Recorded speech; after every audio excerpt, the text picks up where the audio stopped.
Salam sehat dan bahagia anak-anak. Hari ini Bapak akan membagikan tutorial atau cara untuk melakukan permainan catur Cina.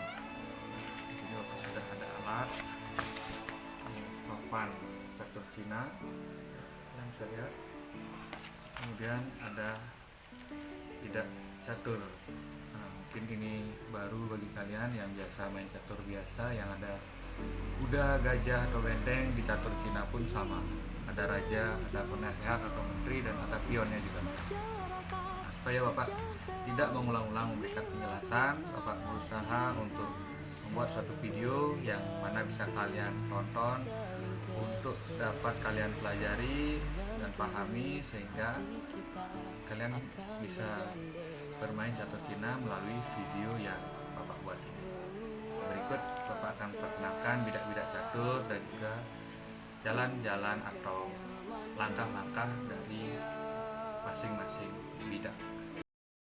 Baik anak-anak, Bapak lanjutkan lagi. Nah, di sini Bapak sudah siapkan papan catur Cinanya, yang mana cabang olahraga Xiangxi ini bisa dimainkan oleh semua kalangan, baik ini anak-anak, orang tua, remaja, dan tentunya kalau kalian sudah mengenal pasti akan senang sekali. Nah, tidak jauh berbeda dengan catur biasa.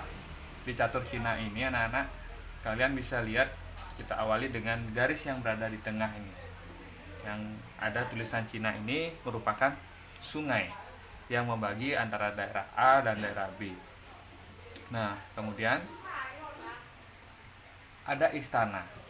Istana ini merupakan wilayah raja dan penasehat. Mungkin sekarang belum terlihat. Sebentar Bapak akan ajak kalian untuk memasang bidak-bidaknya supaya lebih memahami lagi siapa-siapa saja yang dapat melewati sungai, yang berada di istana, dan mengisi pos-pos yang ada dalam catur Cina ini. Nah, ini Bapak taruh dulu bidak catur. Kita mulai untuk menyusun. Untuk belajar menyusunnya anak-anak, kalian bisa mengelompokkan terlebih dahulu antara warna merah dan warna hitam. Karena di catur ini dibagi menjadi dua warna. Kita kelompokkan hitam dengan hitam, kemudian merah dengan merah.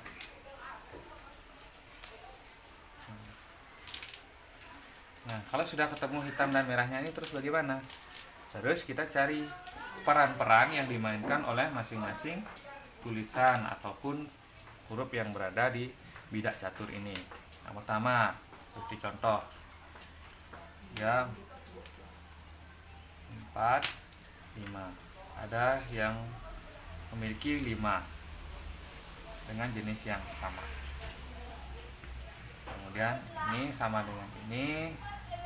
Ya, ini beda sendiri. Kemudian ini sama dengan ini. Ya, kalian bisa perhatikan di sini sama. Nah, ini sama. Dan ini sama. Begitu juga yang merah. Kita coba. Nah, ini ada 5 yang sama.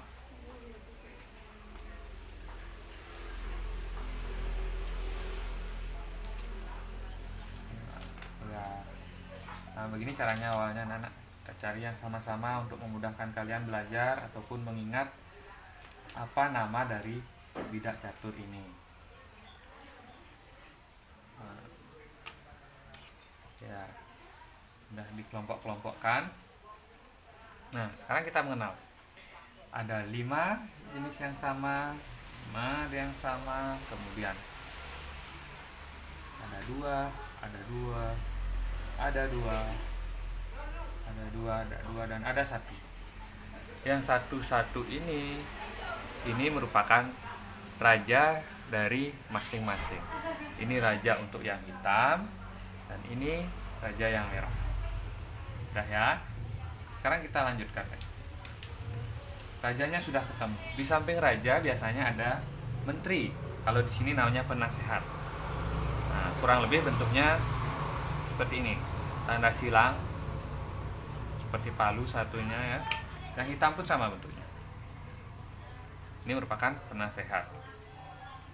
Nah, kemudian Di samping penasehat ada gajah atau catur biasa, sering disebut dengan peluncur, di posisi 3 dan 7. Begitu juga yang merah sama.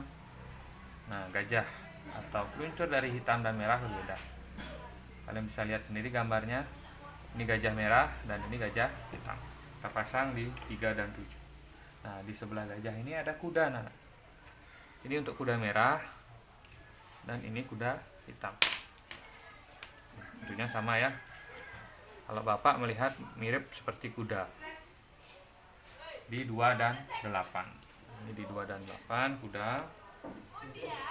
Kemudian seperti dengan catur biasa, paling pinggir di nomor 1 dan 9 itu diposisikan oleh benteng. Nah, ini untuk benteng hitam, kalian bisa lihat gambarnya. Ini benteng merah di posisi 1 dan 9. Benteng merah di posisi 1 dan 9. Nah, sisanya ini anak-anak, kalian bisa lihat bentuknya dulu. Ada 5 bidak hitam dan 5 bidak merah. 5 bidak yang ini merupakan prajurit atau pion. Kalian posisikan pada titik-titik atau bintang-bintang yang sudah disiapkan pada papan catur Cina ini. Nah, kalian bisa taruh di sini 1, 2, 3, 4, 5. Nah, ini sudah ada 5. Kemudian di merah. Di merah ini juga ada 5. 1, 2, 3, 4, dan 5. Ini merupakan pion hitam dan pion merah. Nah, sisanya ini anak-anak perbedaan dari catur biasa dan catur Cina. Ini merupakan meriam pada catur Cina. Posisinya di bintang 2 yang berada di belakang dari pion. Kita letakkan di sini meriam hitam, kemudian di belakang pion kita ada meriam merah. Bagaimana anak-anak? Tidak sulit kan? Jadi sangat mudah sekali kita dalam menyusun catur Cina ini. Bapak ulangi lagi. Yang 5 barisan depan ini merupakan pion. Di belakang pion ada meriam. Kemudian di nomor 1 dan 9 ada benteng. Di nomor 2 dan 8 ada kuda. Di nomor 3 dan 7 ada gajah. Di nomor 4 dan 6 ada penasehat. Dan di nomor 5 ada raja. Nah, seperti yang Bapak sampaikan tadi, ada sungai. Sungai ini akan membagi wilayah. Kemudian kita lanjut ke langkahnya. Untuk pion itu seperti catur biasa, dia melangkah 1 langkah ke depan. Namun setelah melewati sungai, pion ini akan memiliki kekuatan. Dia bisa bergerak ke samping kiri, bisa bergerak ke samping kanan, bisa memakan dari samping, dan bisa makan ke depan. Namun sayangnya pion ini tidak boleh mundur. Dia harus maju terus ke depan untuk melewati sungai. Setelah melewati sungai, dia bisa bergerak ke samping kanan, bergerak 1 langkah ke samping kanan, atau kembali ke samping kiri, atau maju ke depan, dan bisa makan samping kanan atau makan samping kiri hanya dengan 1 langkah. Seperti ini. Maju ke depan, dia bisa makan. Andainya ini pionnya sudah maju, namun ini tetap diam, maju lagi, ini maju, ini bisa makan. Setelah pion hitam memakan pion merah, dia bisa bergerak ke samping kanan untuk memakan ke samping. Sebelum dia bisa melewati sungai, pion ini hanya bergerak maju ke depan saja 1 langkah. Pertama, geser ke samping, yang merah maju, bisa dimakan, maju ke depan. Nah, kurang lebih seperti itu untuk gerak langkah dari pion atau prajurit. Kemudian di belakang pion ada meriam. Ini meriam hitam, ini meriam merah. Untuk jalan atau langkah dari meriam ini seperti benteng. Dia bisa maju 1 garis lurus depan, mundur ke belakang, ke samping kiri panjang, samping kanan panjang, ataupun dia bisa berpindah 1 atau 2 langkah sesuai dengan maksud dan tujuan dari serangan kalian. Seperti contoh, meriam merah bergerak ke samping kiri karena dia memiliki tujuan untuk memakan bidak yang berada di depannya. Nah, kemudian cara memakan dari meriam merah dan meriam hitam ini sangat spesial. Dia bisa melompati satu bidak di depannya atau di sampingnya. Seperti contoh, boleh bidak lawan atau boleh bidak kita sendiri. Meriam ini bisa makan ke depan karena ada satu bidak di depannya. Nah, kemudian ini kan bidak lawan.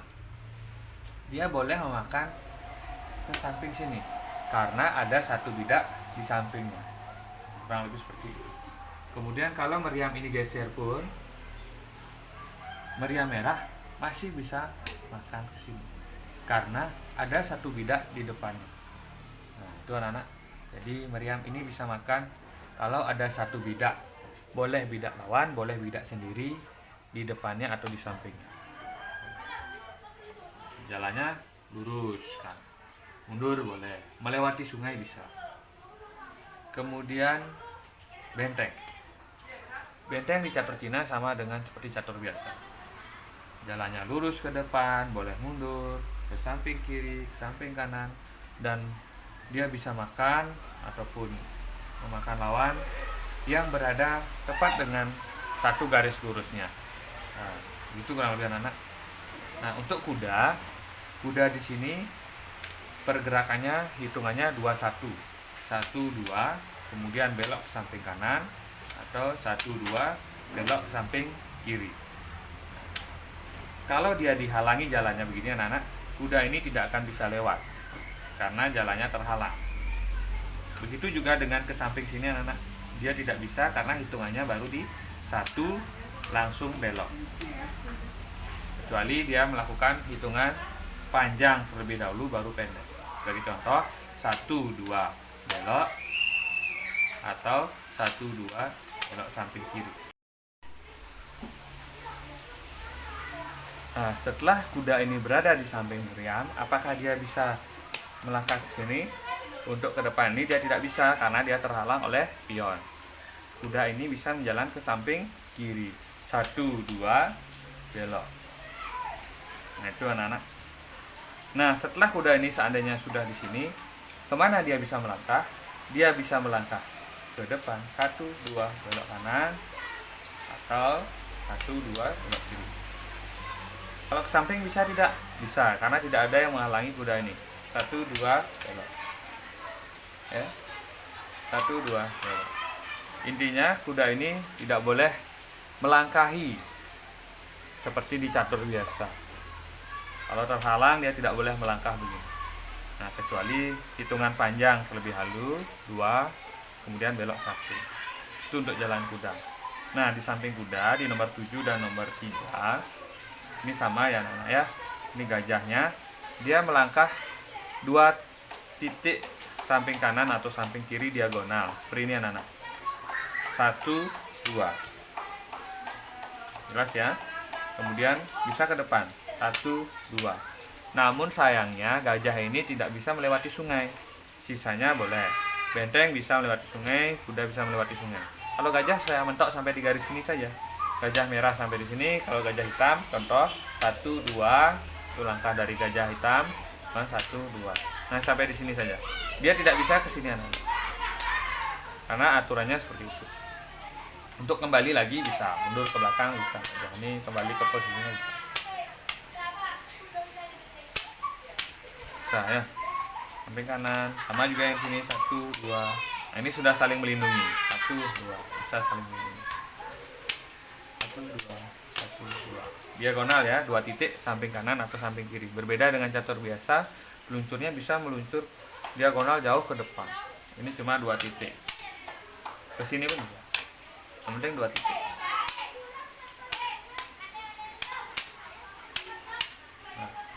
Nah, anak untuk gajah. Nah, sudah mendekat ke bagian istana. Tadi Bapak di awal sebutkan, ini merupakan istana yang dikuasai oleh raja. Raja tidak boleh keluar dari istana. Begitu juga penasehatnya atau menterinya. Menterinya tetap berada di istana. Nah, sekarang Gimana langkahnya? Kita mulai dari menteri atau penasehat ini. Menteri atau penasehat ini hanya bisa di garis diagonal. Nah, hanya bisa di garis diagonal ini saja untuk melindungi raja. Toh, kalau di sini ada yang menyerang dari Maryam misalnya, ini kan sekat raja, ini bisa dia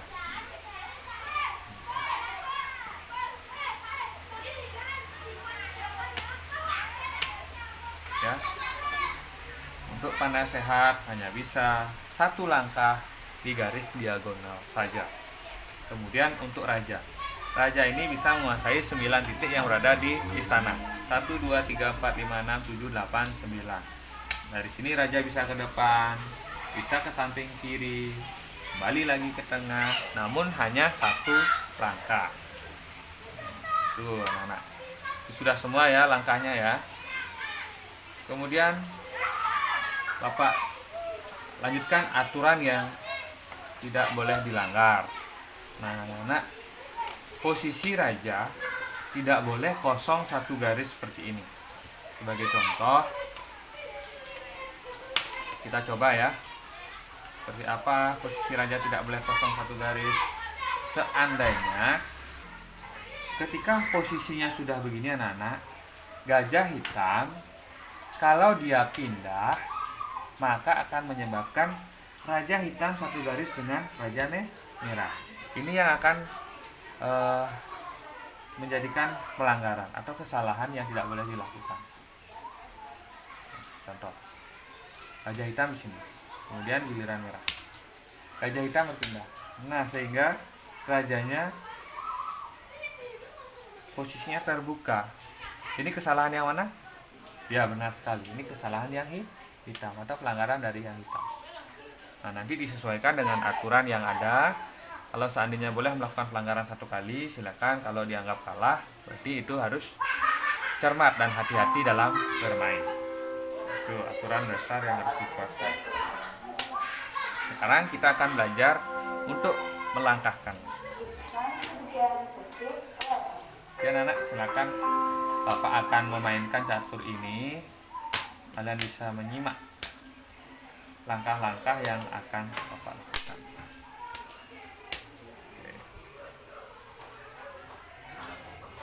Mungkin bisa diawali dengan pembukaan seperti ini ya. Bergerak, ada pergerakan kudanya, kemudian membuatkan ruang untuk kudanya.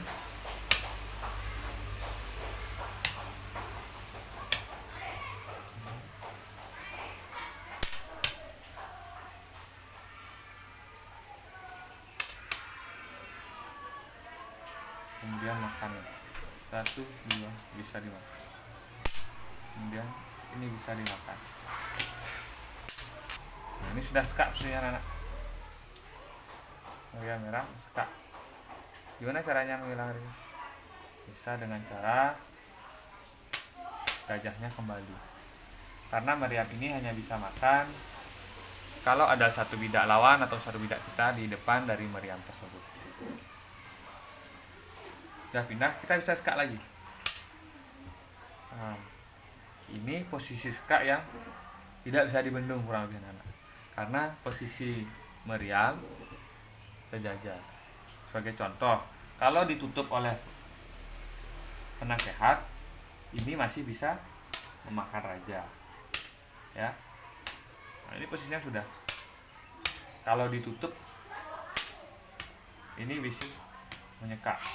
Jadi posisi ini adalah posisi sekak mas. Nah, demikian anak-anak video tutorial yang Bapak bagikan.